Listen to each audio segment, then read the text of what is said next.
मैं सच्चाई के लिए कभी माफी नहीं मांगूंगा, मर जाऊंगा मगर माफी नहीं मांगूंगा। माफी नरेंद्र मोदी को माननी है। नारा लगना शुरू हो चुका है कि वोट चोर गद्दी छोड़, क्योंकि अब देश की जनता समझ चुकी है कि प्रधानमंत्री की कुर्सी पर कैसे बैठा है। इतना ही नहीं, अब तो सोशल मीडिया पर लोग एआई से सवाल करके और सवाल करके जवाब से ही मोदी सरकार की धोती खोल रहे हैं। सीधी बात करेंगे और आज आपको बताएंगे कि चुनाव आयोग की मजबूरी क्या है। जैसे आप एक अकाउंट को देख रहे हैं, पैरोडी अकाउंट है, अक्सर सटायर पोस्ट करता है। बड़े ही बेहतरीन तरीके से इसने एआई से बात की है और सवाल करके मोदी सरकार आज हवा में कैसे है पता लगाया है।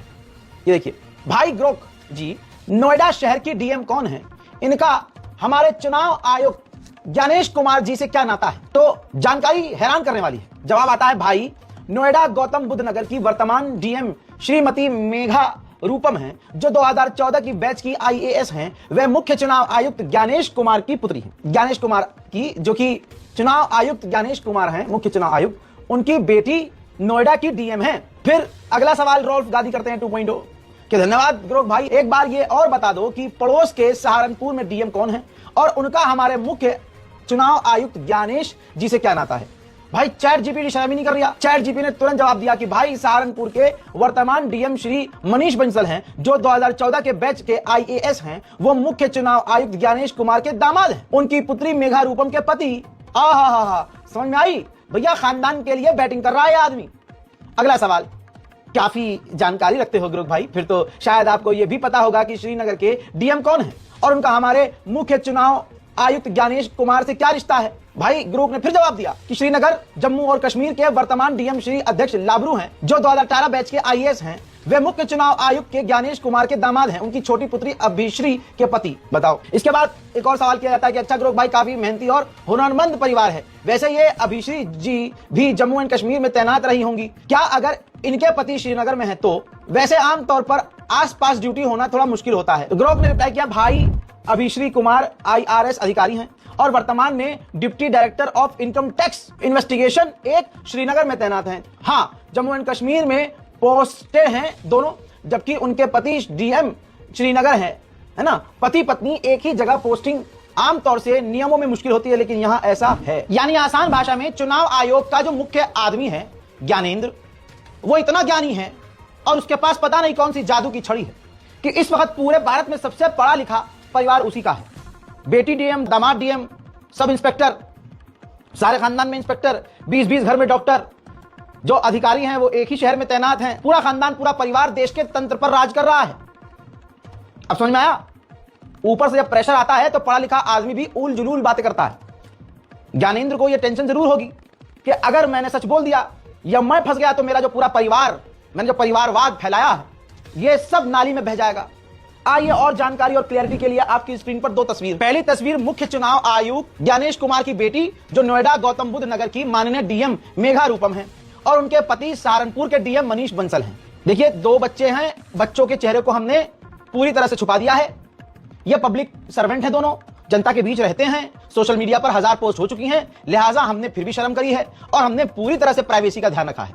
ठीक, दूसरी तस्वीर देखिए। दूसरी तस्वीर में ज्ञानेश कुमार की बेटी आईआरएस अधिकारी अभिश्री कुमार हैं, जो इस वक्त deputy director of income tax हैं और श्रीनगर में ही तैनात हैं। उनके पति श्रीनगर जम्मू कश्मीर के डीएम अध्यक्ष लाबरू हैं। इतना होनहार परिवार है मुख्य चुनाव आयुक्त ज्ञानेश कुमार का। ये आज ऐसा परिवार हम देख रहे हैं जो पूरे हिंदुस्तान में सबसे ज्यादा पढ़ा लिखा है। भाई देखिए, फैक्ट डायरी नाम का एक अकाउंट है, इसने बहुत संक्षिप्त में चीजें खोल दी हैं।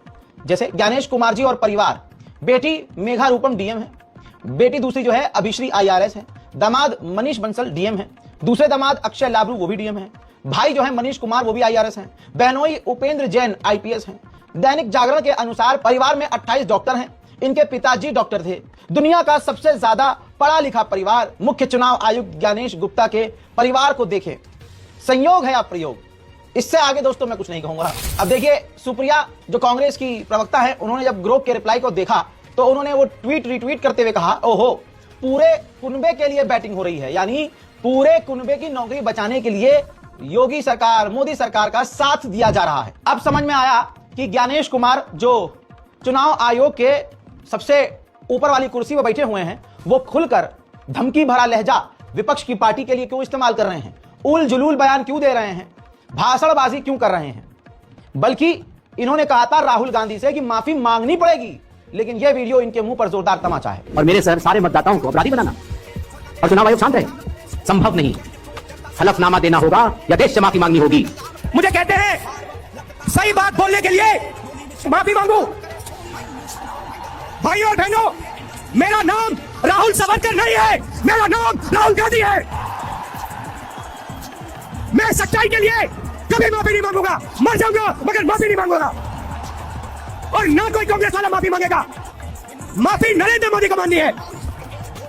नरेंद्र मोदी को देश से माफी मांगनी है और उनके जो असिस्टेंट हैं अमित शाह, उनको देश से माफी मांगनी है। चुनाव आयोग के मास्टर ब्लास्टर जो ऊपर बैठे हैं ज्ञानेश जी, अगर इनके कल परसों के बयान को आप सुने तो आपको पता चलेगा कि मोदी की पोल इस आदमी ने, चुनाव आयोग ने खुद खोली है। कुछ साल पहले तक हमारे देश का प्रधानमंत्री यह वादा कर रहा था कि मैं गरीबों को घर दूंगा। 2021-22 तक मतलब सबको घर मिल जाने चाहिए थे, कोई बेघर ना होता। लेकिन आज चुनाव आयोग ने खुद खुलासा कर दिया है कि प्रधानमंत्री इस देश का जो है वो जनता से झूठ बोल रहा है। और ये मोदी है, ये चौकीदार है। 2022 तक हर किसी को पक्का घर देकर के ही सांस लेने वाला है। वाह, क्या एक्टिंग कर रहे हैं। 6 years later. 0 नंबर।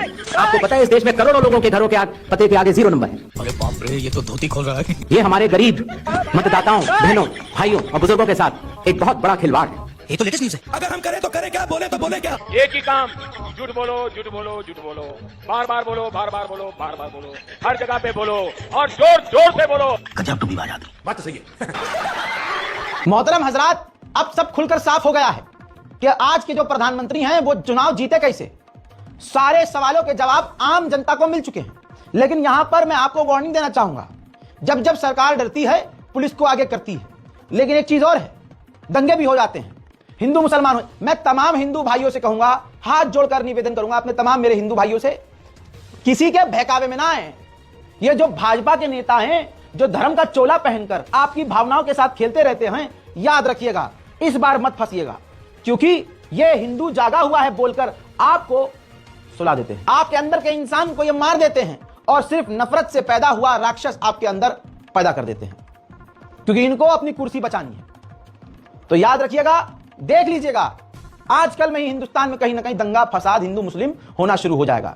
लेकिन अगर हम भारतीय हैं, अपनी भारत मां से प्यार करते हैं, तो इस बार झूठों के जाल में मत फंसिएगा। ज्यादा देर चुनाव आयोग और मोदी पे बोलूंगा तो हो सकता है पेट में दर्द होने लगे। तो आइए भाजपा के दूसरे कांडों पर भी नजर डालते हैं। देखिए, घमंड इंसान को ले डूबता है।